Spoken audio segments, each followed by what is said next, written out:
अंध भक्तों का यह बयान है। अंध भक्त लोग, गोबर भक्त लोग, अरे भाई गोबर तुम खाओ लेकिन देश की जनता के लिए तो कम से कम गोबर ना तो खिलाओ। आज तो महंगाई भौजाई भी नहीं लग रही है।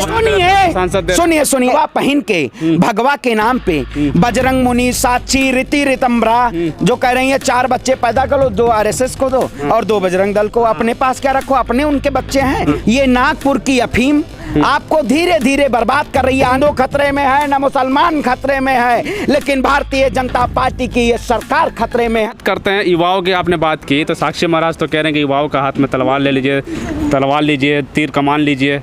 इस देश में अगर धार्मिक उन्माद फैलाइए तो आप महाराज तो अब तो सांसद है, पहले तो बाबा सुनिए इस देश में अगर आप भी धार्मिक उन्माद फैलाइए, देश को हिंदू मुसलमान करिए तो आपको I+ सुरक्षा मिल जाएगी। आपको Z+ सुरक्षा मिल जाएगी। इस सरकार के शासन काल में आखिर तोड़ने वालों को कितने ऊपर पहुंचा दिया जाता है। और देश की सौहार्द की बात करते हैं, जो समाज की बात करते हैं, महंगाई डाइन खाए जाते एक दिन। आज तो महंगाई भौजाई भी नहीं लग रही है। भारतीय जनता आज हमारे देश के प्रधानमंत्री महंगाई का मां बोलने के लिए ही तैयार हैं। देश में दंगा फैला हुआ है, उस पर विचार करने के लिए तैयार नहीं है। इस देश में अगर सच वही तो कह रहे हैं, इस देश में भगवा पहन के भगवा के नाम पे बजरंग मुनि, साक्षी, रीति रितंबरा जो कह रही है 4 बच्चे पैदा करो, 2 RSS को दो और 2 बजरंग दल को अपने पास क्या रखो, अपने उनके बच्चे हैं। पहले वो तो बच्चे पैदा करें। वो अपने अगर भाई कोई अगर ब्रांड एम्बेसडर बने हैं किसी का,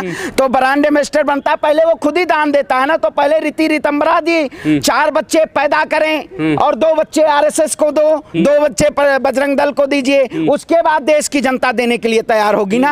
आपके पास बच्चे नहीं हैं और देश की जनता के, हमारे बच्चों को आप 200 रुपए में पत्थर देंगी और मस्जिदों पे, मंदिरों पे पत्थर फेंकवाने का काम कर। पंडित जी कितने भारत हो गए? भारत में भारत में 2 भारत बन गया क्या? प्रज्ञा ठाकुर कह रहे हैं कि भारत में 2 भारत बन गया।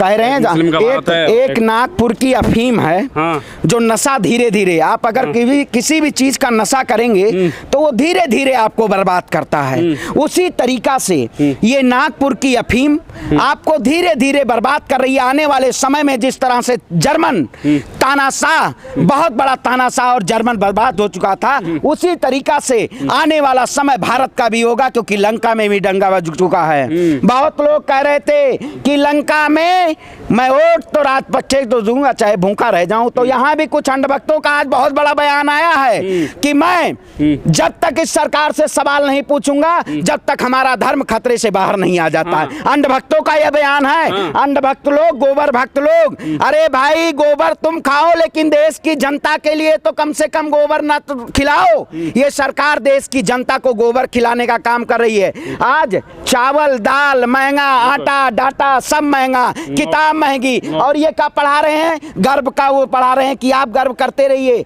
अच्छा, इस देश में मतलब CBSE बोर्ड से मुगलों का चैप्टर खत्म किया जा रहा है। अरे तो हाँ, बिल्कुल वही मैं कह रहा हूँ। इस देश में आप क्या बताना चाहते हो? अरे भाई जो मुसलमान पाकिस्तान जाना चाहते थे 1947 के पहले चले गए। जिन मुसलमानों को हिंदुस्तान से प्यार था वो मुसलमान हिंदुस्तान के लिए आज आजादी के 75 साल हो चुके हैं, हिंदुस्तान के लिए अपना खून हमेशा देने के लिए तैयार हैं। इसी देश के भगत सिंह थे, अशफाकुल्लाह खान थे। आखिर इस सरकार ने इस देश को कहां पहुंचाने का काम किया? ठीक है, ये नौटंकी सरकार है, ये गुंडई सरकार है, ये भारत जलाओ सरकार है। ऐसी पार्टी इस देश के सत्ता से बेदखल होनी चाहिए। और धर्म खतरे में नहीं है, न हिंदुस्तान हिंदू खतरे में है, न मुसलमान खतरे में है, लेकिन भारतीय जनता पार्टी की ये सरकार खतरे में है। ये सरकार खतरे में है। बिल्कुल साफ तौर पे जो है बात की हमने। श्रवण पांडे अयोध्या के पंडित हैं, अयोध्या से यहाँ पे आए थे, हमें मिल गए और इनसे बात करने की कोशिश की कि कितने खतरे में हैं ये, कितना खतरा हो रहा है, क्या हनुमान चालीसा अगर पढ़ा जा रहा है तो पढ़ाई में क्या दिक्कत है, अगर पढ़ रहे हैं तो क्या दिक्कत है, सारी बातें बात की। साफ तौर पर उन्होंने कहा कि मुद्दा जो है चुनाव है, 5 राज्यों में चुनाव आने वाले हैं, कर्नाटक में है, गोवा में, गुजरात में भी है, हिमाचल प्रदेश में भी धीरे धीरे चुनाव, मध्य प्रदेश में चुनाव है। तो ये जो चुनाव जो आ रहे हैं, इन सब के बातों को, मुद्दों को भटकाने के लिए कहीं ना कहीं ये हिंदू मुस्लिम किया जा रहा, ताकि लोग जो हैं महंगाई की वजह से ना बोले, लोग जो हैं युवा जो है रोजगार ना मांगे। इसलिए उनके हाथों में जो है एक झंडा और डंडा दे दिया गया कि आप नारे लगाते रहो लेकिन रोजगार मत मांगो।